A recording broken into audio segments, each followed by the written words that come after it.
Hi everyone. Welcome to the video. Today we're going to be looking at a very important technique that we use in chemistry, and this is where we heat an organic molecule under reflux.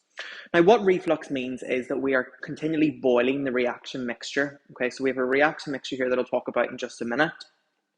But what that means is directly above the reaction mixture, we have a condenser.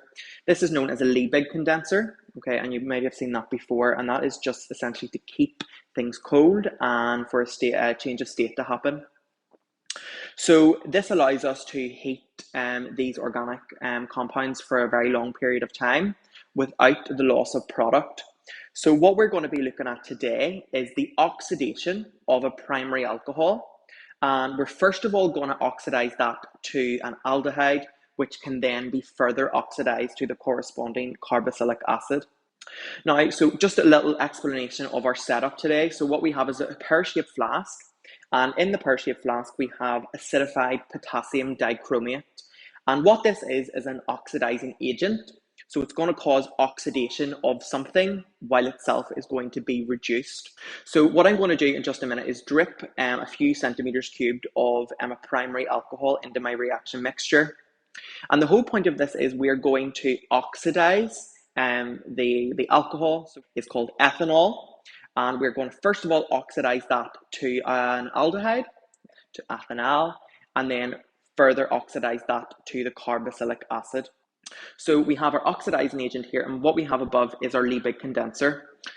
You'll notice that there are two tubes. Okay, so there's a tube from the bottom, and as you might be able to see, coming directly from my sink to the bottom of the condenser is the water going into the condenser. And the tube at the top then allows the water to come back out again and just go back down my sink. Now, the purpose of a condenser is just to keep this vessel cold. So we're putting in cold water in the condenser, and there's a tube within this that's allowing cold water to circulate. So what's going to happen is our more volatile components on our reaction mixture are going to boil.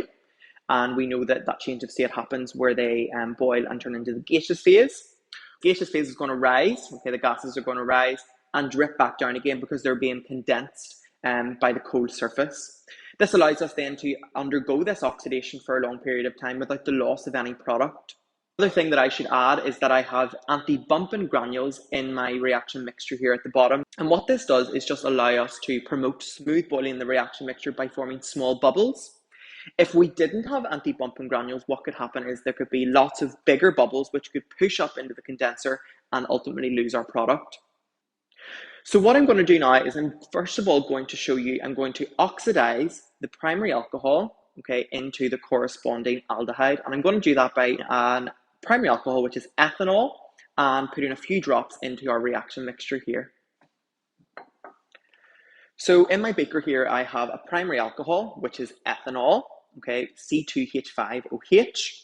And what I'm going to do is carefully put a few drops using my dropping pipette of the ethanol into the condenser, and that's just going to drip down the sides of the vessel and mix here with the acidified potassium dichromate. Now, right away, we should see a color change, so I will keep you updated with that color change in just a second.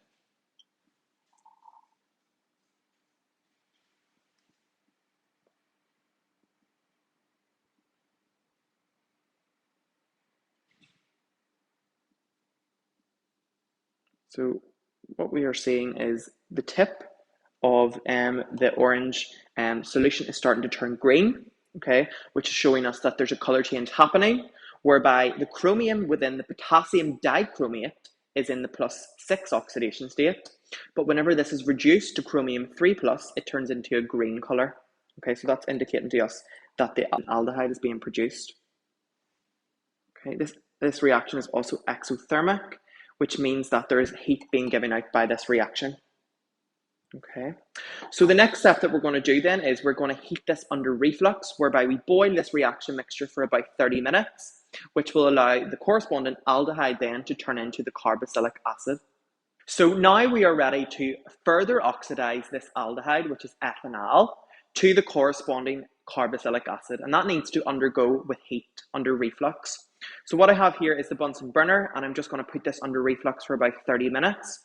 So I'm just going to first of all turn this onto the roaring flame and heat this then for about 30 minutes, and that'll allow that to oxidize then to the carboxylic acid. So by this point, all of the aldehyde has further oxidized to the carboxylic acid. So the last step that we need to do then is we need to distill off that carboxylic acid.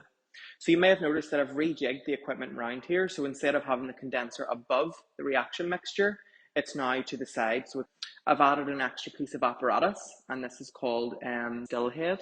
And what I've connected then to the condenser, to the still head, is the condenser with a alcohol thermometer above it. So that's going to tell us the temperature at which the carboxylic acid distills off. So what we're now seeing is that the ethanoic acid, we're now distilling off, so it's boiling, okay, it's coming up to the still head and passing down the condenser where it's being cooled again, and it is then being condensed back into liquid ethanoic acid. So what we're going to do now, when we have more sample collected in our test tube, is just to run a few qualitative tests to check and see that if it has been fully oxidized to the ethanoic acid or if it has stayed at the aldehyde. So here we've collected a sample of the distillate. So what we're going to do is we're going to do a qualitative test just to check and see that this is the carboxylic acid. Now I have wafted the smell, and it does smell like vinegar, which is the acid that's present in vinegar, but we're going to do two more sort of chemical tests that we can test and see if this is in fact the oxidized ethanoic acid. So I'm just going to take a strip of universal indicator paper and with a dropper, just carefully drop a few spots on, and we are seeing that it is indicating that it's red. So this is showing us that the acid has been produced. Another way in which we could do this is we know with all acids that they react with metal carbonates to produce carbon dioxide gas. So I'm just taking a spatula of sodium carbonate, a few centimeters cubed of the acid, and react it with the carbonate, and we should see some fizzing happening here. And in fact, we are seeing a lot of fizzing happening, indicating that it was the acid that was produced. So overall, the oxidation of the primary alcohol was done in acidified potassium dichromate. So here on the left here, we've got potassium dichromate, and this was dissolved in sulfuric acid, and this makes it a strong oxidizing agent. So we should know that oxidizing agents are reagents that bring about oxidation of other species, but themselves are reduced. So chromium in potassium dichromate is in the 6 plus oxidation state and appears as an orange solution. But when this oxidizes the primary alcohol to the aldehyde, it becomes reduced itself to chromium 3 plus, which appears as a green solution. In terms of the scheme of this reaction, we had ethanol, which was oxidized to ethanal,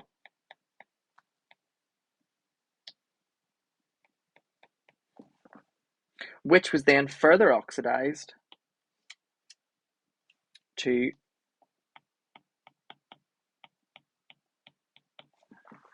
ethanoic acid.